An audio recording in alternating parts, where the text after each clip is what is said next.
Story 1. This happened a few years ago, back when I was in my early 20s, working as an armed security guard to pay my way through college.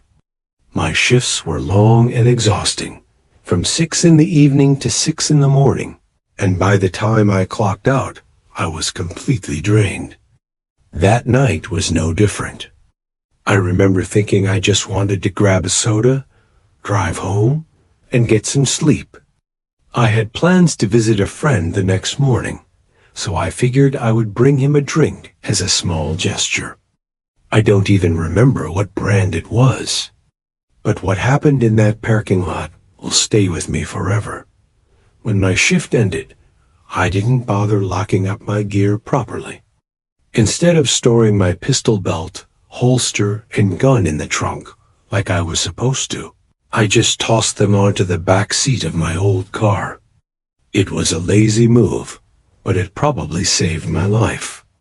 The convenience store I stopped at was in a rough part of town, an old strip mall with a flickering streetlight and cracked pavement.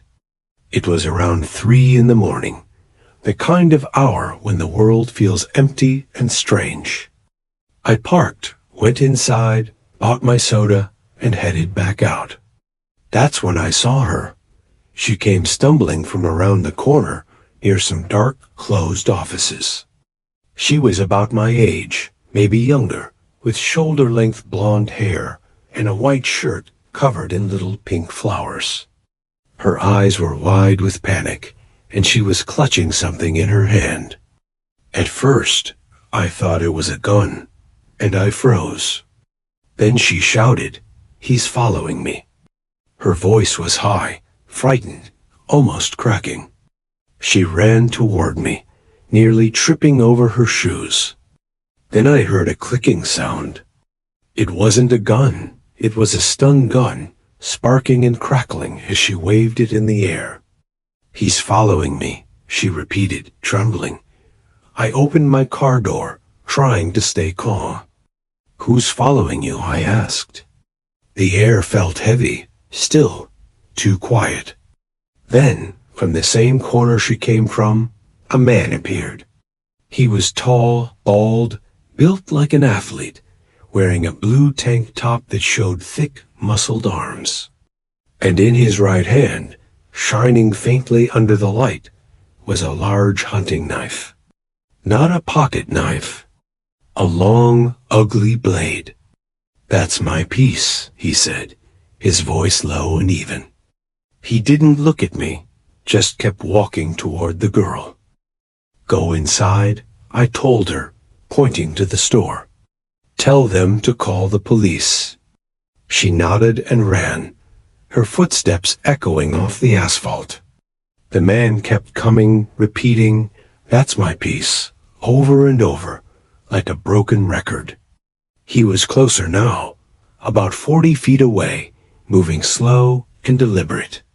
I reached into the back seat, grabbed my pistol belt, and strapped it on so he could see it.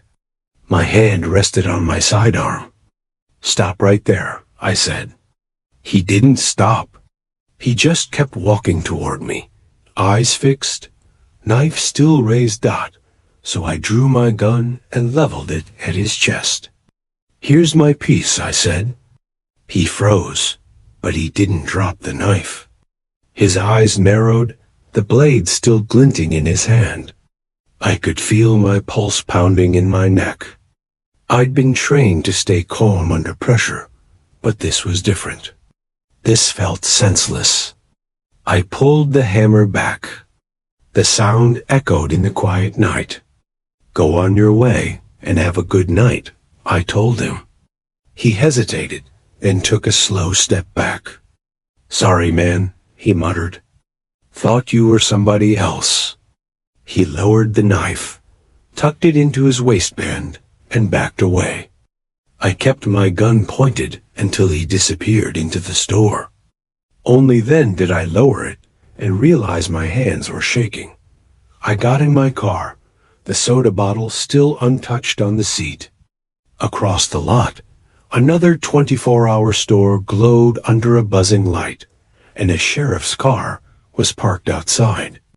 I pulled in beside it and told the deputy what happened. "Bald guy, blue tank top," I said. He nodded immediately. "We've been looking for him," he told me. "He's been causing trouble for weeks." He jumped into his cruiser and drove off toward the other store, tires screeching. I sat in my car for a long time before driving home, the sound of that night still echoing in my head. A few months later, I was working another shift, this time guarding a shopping strip in Salinas, California.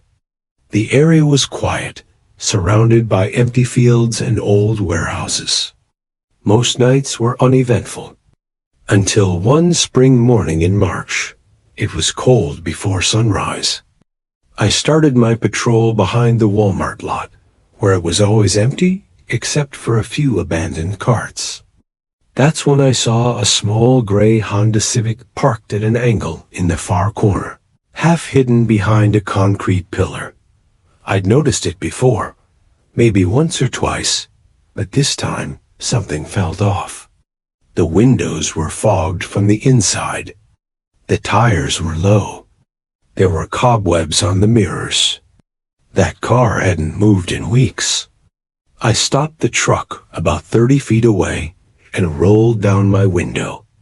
A faint sour smell drifted in, subtle at first, but enough to make my stomach tighten. I stepped out and walked closer.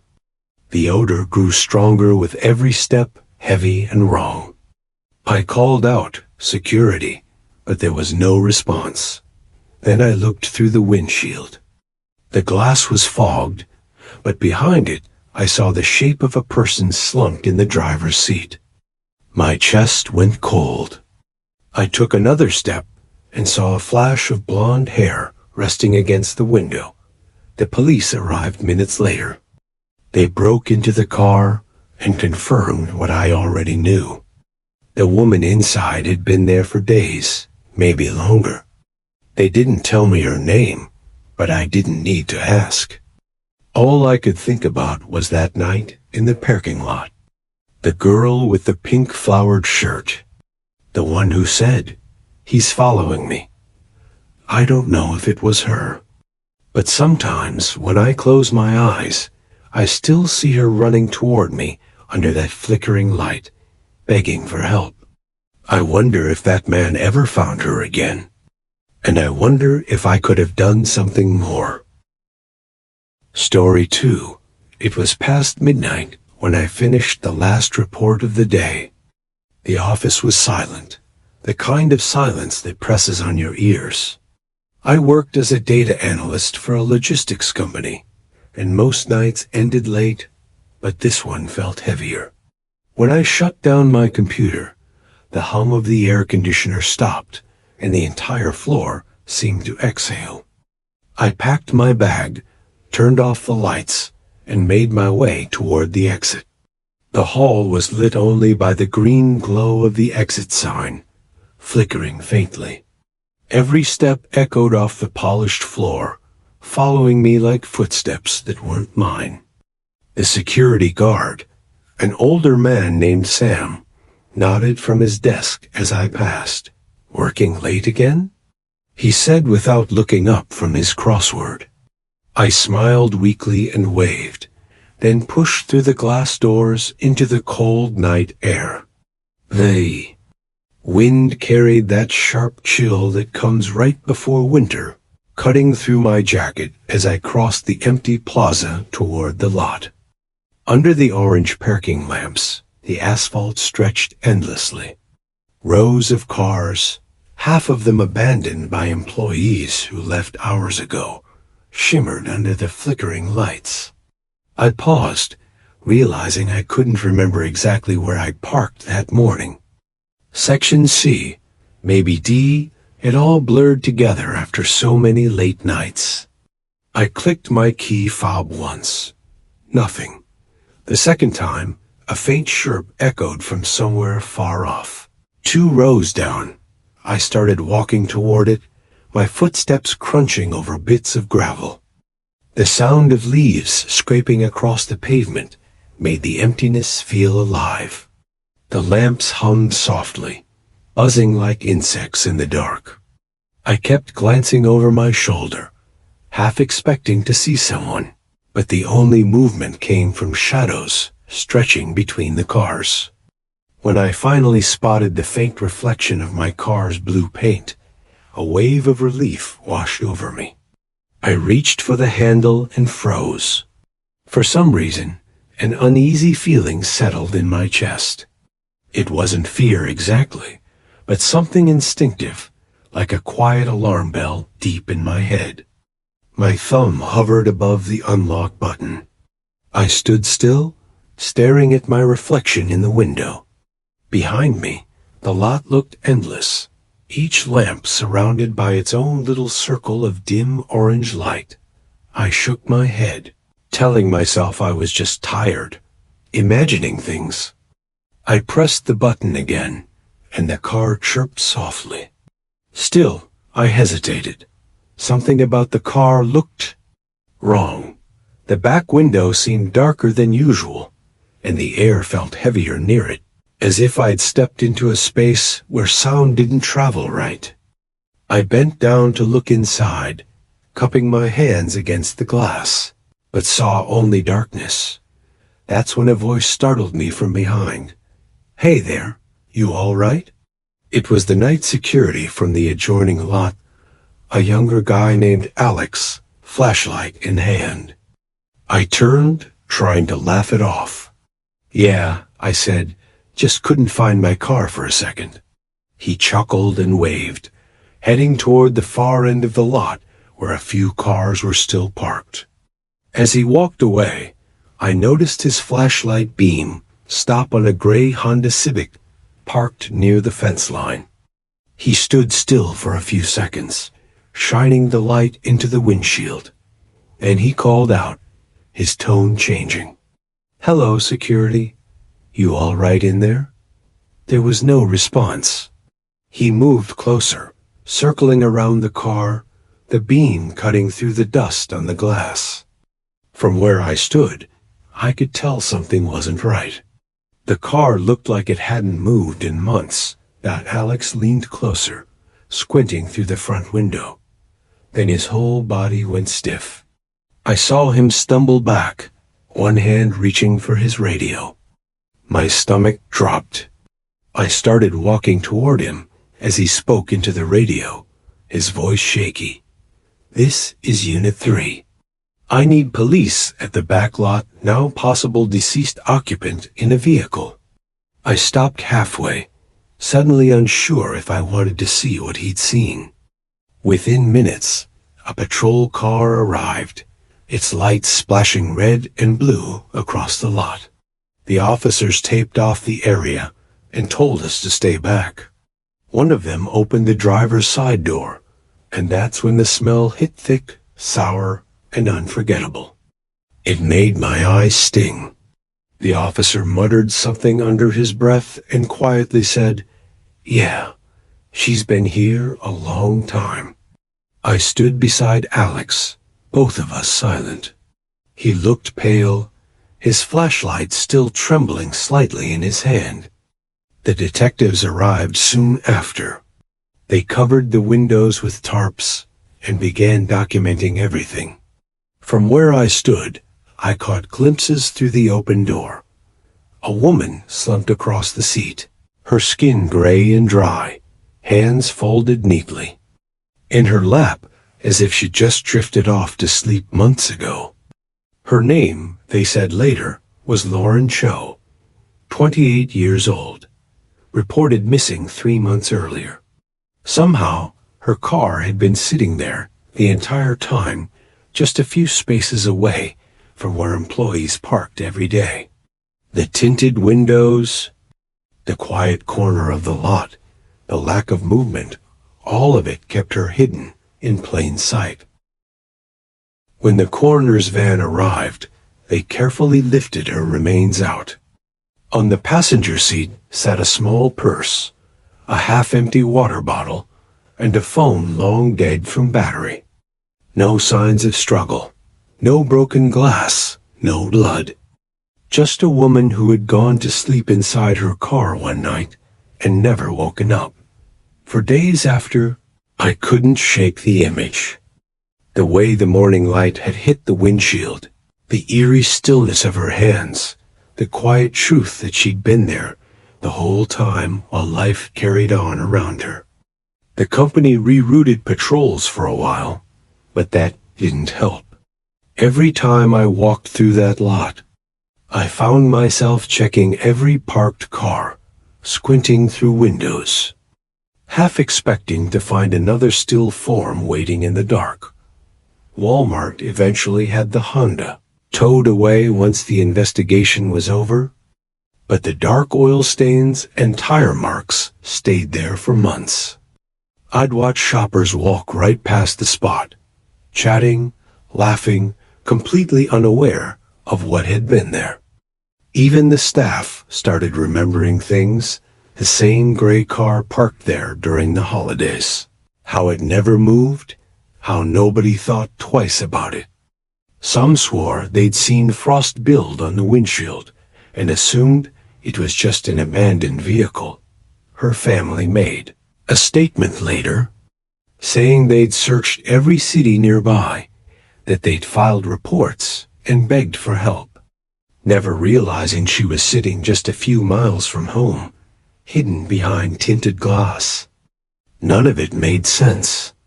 How does someone vanish in a parking lot, surrounded by cameras, guards, and people coming and going every single day? That question still haunts me. Not just because I was there, but because of how easily we all overlooked her. The thought that something so final, so silent, could exist right next to us, without anyone noticing, it gets under your skin.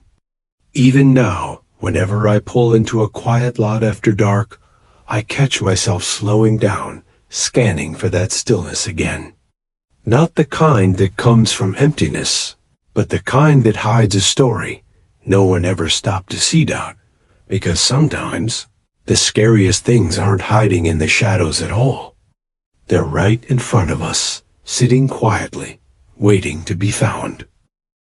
Story 3. My throat, a strangled gasp that made no sound. He was standing so close, I could feel a faint warmth coming off him. He was turning towards me at the same moment I was turning towards him, as if we're partners in a choreographed dance. For a split second that felt like an eternity, we were perfectly face to face, eye to eye. My mind went blank with sheer, unadulterated shock. Hadn't been there a second ago. I would have seen him. I would have heard him. There was no sound of footsteps, no crunch of gravel. He was just there. His eyes were wide, dark, and utterly vacant. He wasn't looking at me so muchos through me. He was of average height with a thin, gaunt face and dark, unkempt hair. He wore a plain gray hoodie. He wasn't menacing in the way a movie villain is. He was terrifying base, he was so ordinary, yet his presence was so fundamentally wrong. His way of standing wasn't like someone who was also just walking to their car. It was predatory. It was the stance of simian waiting dot. As my fear-heightened senses kicked in, I started noticing more. The faint sore smell of unwashed clothes. The way his jaw was clenched. Our eyes locked. And in that moment, I felt a shift. It was like he was surprised that I had seen him, that I had turned around. His empty expression flickered, replaced by something I can only describe as confusion, and then annoyance dot, as if my noticing him had ruined his plan. He abruptly broke eye contact, turned sharply to his left, and walked away without a word. He didn't run. He just walked at a steady, deliberate pace into the darkness, disappearing behind a row of cars. I stood there frozen, my heart hammering against my ribs so hard I thought I might pass out. I didn't get in my car. I ran. I sprinted back towards the office building, not daring to look behind me. I burst through the automatic doors, startling S, who nearly spilled his coffee. I was panting, unable to speak, and he just looked at me with wide, concerned eyes. The weeks that followed were filled with a low-grade, persistent paranoia. I started leaving work strictly, and always walking out with a coworker. I described the man to S, who promised to keep an eye out. I tried to forget it, to rationalize it. Maybe he was just a weirdo. Maybe he was as startled as I was. But I couldn't shake the feeling off those eyes, the impossible closeness, the certainty that if I hadn't turned it around, I would have been in that car with him. About a month later, I was forced to stay late again. A server had crashed, and it was an all-hands-on-deck situation. By the time I left, it was almost PM. I walked out with two other people from the IT department.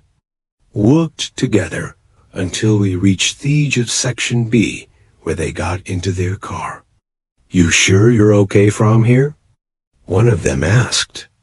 "Yeah, I'm just over in D," I said, forcing a smile. "I'll be fine." As they drove away, the familiar silence of the parking lot enveloped me. I clutched my keys in my hand like a weapon and started walking. This time, I saw my car from a distance, and someone was standing next to the driver's side door. It was him. The same gray hoodie, the same thin frame. He had his back turned and was fiddling with the handle, his arm moving in a rhythmic jerking motion. He was trying to open my door. This time there was no shock, only a cold, sickening wave of confirmation. He hadn't been a random weirdo. He had been waiting for me. He knew my car. I must have made a sound, a small gasp or a shuffle of my feet, because he froze. He slowly turned his head, and his eyes found me across the FT of Imti's fault. The expression on his face wasn't one of fear of being caught. It was pure, unfiltered rage. He let go of Theodore, and his hand went into the pocket of his hoodie. He pulled out a knife.